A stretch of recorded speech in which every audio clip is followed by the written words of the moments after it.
BA, BCom, BSc, MA, MCom करें विश्व की सबसे बड़ी यूनिवर्सिटी इग्नू से। सॉल्व असाइनमेंट्स और गाइड बुक्स प्राप्त करें। संपर्क करें Mahakal computers, DAV PG college के पास, पंच मंदिरा मोड़ से दाहिने, सिवान।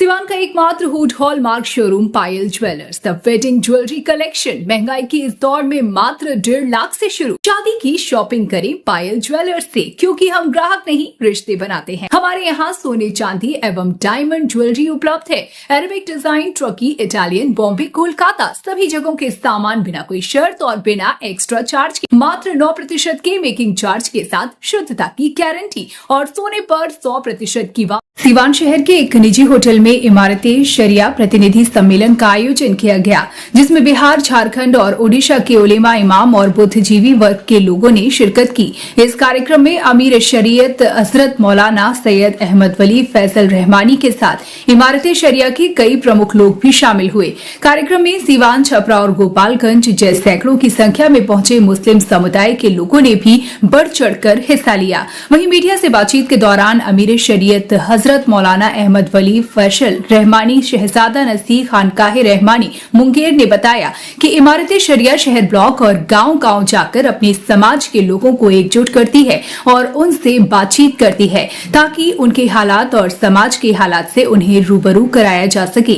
दीनी तालीम के साथ उन्हें शिक्षित किया जाए, जिससे समाज में जो बुराइयां हैं उसे दूर किया जा सके। तो बड़ी खबर आप देख रहे हैं बिहार न्यूज एक्सप्रेस पर। बिस्मिल्लाहिर्रहमानिर्रहीम। इमारत शरीयत अपने हर डिस्ट्रिक्ट और ब्लॉक गांव के लेवल पर जो नुमाइंदे होते हैं उनको जमा करती रहती है और उनसे बातचीत करती रहती है, ताकि मुल्क के हालात से उनको बाखबर कराया जाए, माशरे के हालात से बाखबर कराया जाए, तालीमी बेदारी फैलाई जाए और माशरे में जो खराबी हैं उसको दूर किया जाए। ये इजलास इसीलिए बुलाया गया था। जी अभी जिस तरीके से संशोधन बिल को लेकर के मामला चल रहा है, क्या चूंकि जिस तरीके से बिहार गवर्नमेंट, हालांकि इसके ऊपर कह रही है कि अभी मतलब इसको JPC के हवाले किया गया है, लेकिन अभी मामला चूंकि पॉलिटिकल होता जा रहा है, आगे क्या होगा, उसमें कदम होगा इसको लेकर?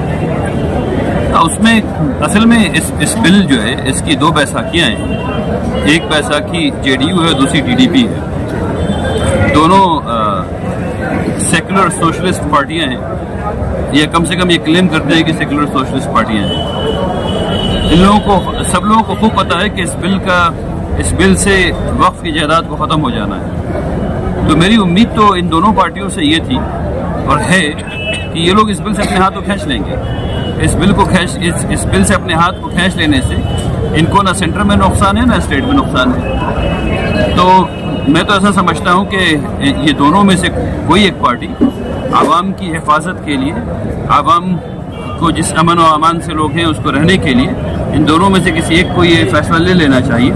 ये देर क्यों हो रही है मेरी समझ के बाहर है। इसमें टेक्निकल खामियां क्या लग रहा है? अगर ये संशोधन बिल आ रहा है उसमें आप लोगों को क्या आपत्ति हो सकती है? उसमें 2 दिन आप मेरे साथ सेमिनार में बैठी, फिर आपको पता चलेगा। हर एक चीज़ गलत है, कोई एक चीज़ सही नहीं है। मसलन 3C1 ये कह रहा है कि अगर एक आदमी ने एप्लीकेशन, दावा भी नहीं किया कोर्ट में, एक आदमी ने एप्लीकेशन लिख के दे दिया कि वक्फ की जायदाद वक्फ की नहीं है, ये गवर्नमेंट की प्रॉपर्टी है, उस वक्त से वो प्रॉपर्टी सीज कर जाएगी वक्फ की तरफ होने से।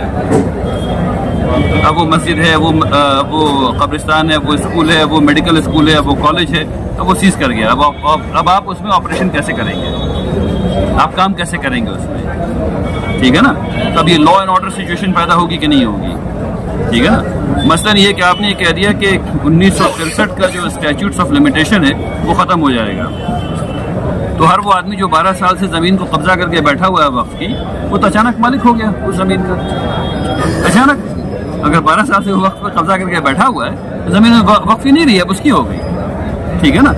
आपने ये कह दिया कि हर स्पेशलाइज्ड एक्ट में, चाहे वो PMLA हो चाहे कोई भी एक्ट हो, उसमें ये कानून होता है कि इस मसले में इस कानून को फौकियत होगी, ये कानून सुपरसीड करेगा इस मसले में। तो वक्फ के मसले में ये होगा, आपने वो निकाल दिया। तो अब जब ये मसला कोर्ट में जाएगा तो वक्फ की तरह ट्रीट होगा या नॉर्मल ज़मीन की तरह ट्रीट होगा, और दोनों लड़ाइयाँ होंगी। तो पूरा कानून एक हौच पौच है जो कुछ समझ में नहीं आ रहा है, किसने लिखा, क्यों लिखा, मकसद क्या था।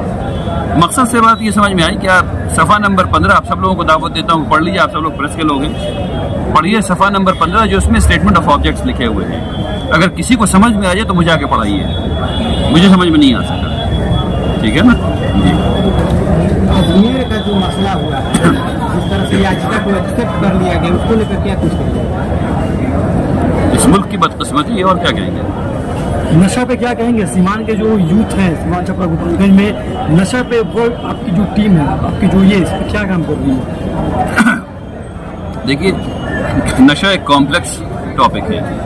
इसमें सबसे पहले तो बेदारी फैलाना होता है, तो बेदारी फैलाई जा रही है। उसके बाद नशा जो है वो सिर्फ कहने से नहीं छूटता, माहौल बनाना पड़ता है। जो आदमी उस नशे में लग गया है उसके माहौल को तब्दील करना पड़ता है अगर कामयाबी हासिल हो तो। ये काम अब यहाँ पर काम सरकारों का है कि सरकारें जो हैं वो रिहेबिलिटेशन सेंटर्स कायम कर रही हैं और उस तरह के कायम कर रही हैं जिसमें नशा छूट जाए या नहीं कायम कर रही हैं। तो हुकूमत को ये चाहिए कि वो ऐसे सेंटर्स कायम करे ताकि नशे में जो लोग हैं वो वहाँ जा सकें, उनका नशा छूट सके। लेकिन जब तक कि वो कायम नहीं हो रहा है, मुआशरे के तौर पर भी हम लोग लोगों के माहौल को तब्दील कर सकते हैं। मसलन ये कि आदमी अगर इस कमरे सिर्फ ये कर देना कि उसको ये समझा देना कि नशे से पहले अगर वो 3 गिलास पानी उसको पिला दिया जाए तो नशे की ख्वाहिश है वो कम हो जाती है। सिर्फ ये बात बता देना, इससे बेदारी फैल जाएगी। और उसके अगर माँ बाप भाई बहन उसको 3 गिलास पानी पिला दें तो ऐसे ही हो जाएगा। या उसको कमरे से बाहर ना निकलने दें, ठीक, सिर्फ उस 15 मिनट के लिए, सिर्फ 15 मिनट के लिए, तो उसके नशे की आदत जो है वो कम होते होते ख़त्म की जा सकती है। बहुत सी ढेर सारी चीज़ें हैं, मैं इसका एक्सपर्ट नहीं हूँ, लेकिन हम लोग कोशिश कर रहे हैं कि इस किस्म का माहौल पैदा करें कि नशाखोरी जो है वो कम से कम हो जाए। एक चीज़ है कि मुसलमान जो है फिरकों में, मसलों में, जात पात में बटे हुए हैं। हाँ। अभी बहुत बुरा दौर चल रहा है, ऐसे में क्या मुसलमान एक प्लेटफॉर्म पे आ पाएंगे अपने वक्त के या बाकी मदारिस मसाजिद के हिफाजत के लिए? तो हम लोग ये बात खूब चीख कर कहते हैं कि मुसलमान बटे हुए हैं। पिछले 2 साल में आप लोगों ने मुसलमान को बटा हुआ देखा? वक्फ की अभी कॉन्फ्रेंस जो पटना में हुई थी उसमें शिया और सुन्नी और इन दोनों के बीच में जितनी जमात है सब वहाँ मौजूद थी, ठीक है, नहीं मौजूद थी। आप लोग इस बात को कही कि मुसलमान इत्तेहाद में है, कहाँ बटे हुए हैं? इस अभी यहाँ पे आपको बटा हुआ दिखा? यहाँ अहले हदीस भी हैं, यहाँ सल्फी भी हैं, यहाँ शिया भी हैं, यहाँ सुन्नी भी हैं, देवबंदी भी हैं, हर रंग यहाँ मौजूद है, ठीक है ना। हम सब लोग सिर्फ कलमे की बुनियाद पर यहाँ मौजूद हैं, ला इलाहा इल्लल्लाह मुहम्मदुर रसूलुल्लाह। यहाँ तो कोई ना इत्तफाक़ी नहीं है। तो रुकी जो अच्छी बात है उसको भी उतनी ज़ोर से कहना चाहिए, जो अच्छी बात है उसको भी उतनी ज़ोर से कहना चाहिए। अब ये कहना शुरू कीजिए कि मुसलमानों की ना इत्तफाक़ी ख़त्म हो गई, ये बात कहना शुरू कीजिए कि जो मसले की जो लड़ाइयाँ थी वो ख़त्म हो रही हैं। अल्हम्दुलिल्लाह रब्बिल आलमीन, अब सब लोग एक दूसरे के पीछे नमाज़ पढ़ रहे हैं, अल्लाह का शुक्र। तो और जब अच्छी बात होगी, अच्छी बात को जब उतने ज़ोर से कहा जाएगा तो और अच्छी बात होगी।